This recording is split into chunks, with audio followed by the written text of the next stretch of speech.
Today, I'm going to be showing you how to use your DSLR or mirrorless camera to take videos.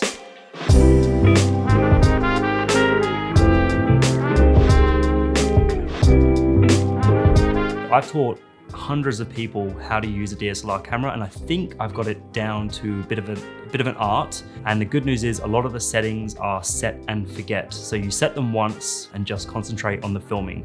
So let me break it down for you very simply. So the first thing we want to do is make sure we're on video mode on the camera. And on the Canon, it's on the front of the camera. On the Sony, it's the top dial. Twist it on the film strip icon. We next need to make sure that we're in manual exposure mode. So we need to take control of the camera. On the Canon, twist the top dial to M. On the Sony, we need to go into the menu and find movie menu number 1 and make sure we're on manual exposure. So we're in video mode, we're in manual exposure mode. There's two sort of back-end settings that we need to think about before we move to actually the filming settings.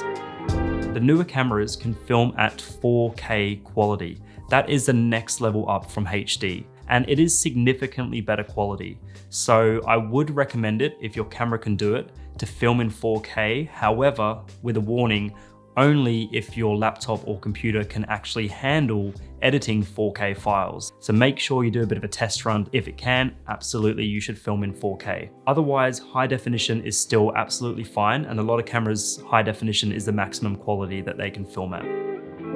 The human eye naturally sees at about 25 frames per second. We can film our footage at 25 frames per second. Where that becomes a problem is if we wanted to do slow motion. And if we played that 25 frames per second clip by half the speed, it would look really jittery and jumpy to the human eye. If your camera allows it, just set your camera to 50 frames per second so that when it comes to editing, you have the freedom to pick out any shot and say, I want that one to be slow motion. But filming in 50 frames or 25 frames depends on your camera, depends on the quality. So let's jump into our Canon and Sony now and see what we have. So I'm going to go into the menu, and it's actually on the very first page. We're looking for movie recording quality. I've got movie recording size. I'm going to click into that one, and here are all the options we just spoke about. So in my case, I'm actually going to film in full high definition at 50 frames per second. Now with our Sony, I'm going to pop into the menu, and in movie menu number 1, we can go down to file format, and here is where we can choose between 4K or HD. Directly below that is the recording setting, which is where we can choose our frames per second. So now we're ready to film.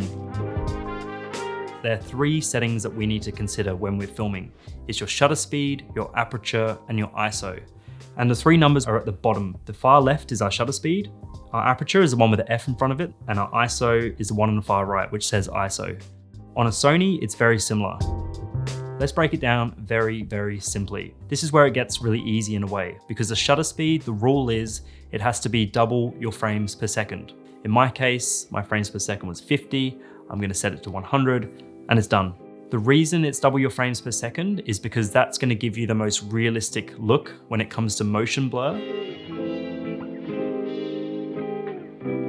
Now, we only have 2 more numbers to think about. And the rule is with the aperture is that if you want that blurred background look where you have the person in focus and the background out of focus, then you need to get that aperture number as low as it can go. How low it can go depends on the lens. And really when I'm filming, I just get that aperture number as low as I can go, so I get the beautiful blurred background look. One thing to note is that the lower it goes, the more light the camera lets in, which is normally really, really useful when you're indoors. However, when you're filming outdoors, all of a sudden you have a super bright shot. And unfortunately, you normally have to sacrifice and get rid of that low aperture and that blurred background in order to make the shot darker. There is a solution to this problem, which is a variable ND filter. And if the shot's too bright, you just twist the lens, and that means that you don't sacrifice any of your blurred background. So I highly recommend it. So our shutter speed is on 100, our aperture is low for the blurred background.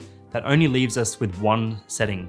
Simply put, the ISO is your brightness. And once you've set those settings, if your shot's too dark, you'll start to bump up the ISO until it's bright enough. There is a catch. The more you start to crank it up, if you're in a really dark environment, the grainier your shot will look. So that's where you might want to get a light or film near a window. And you can set it manually each time, or you can leave your ISO on auto, and your ISO will fluctuate depending how dark or bright the room is. And that's it. you now know how to use your camera for video.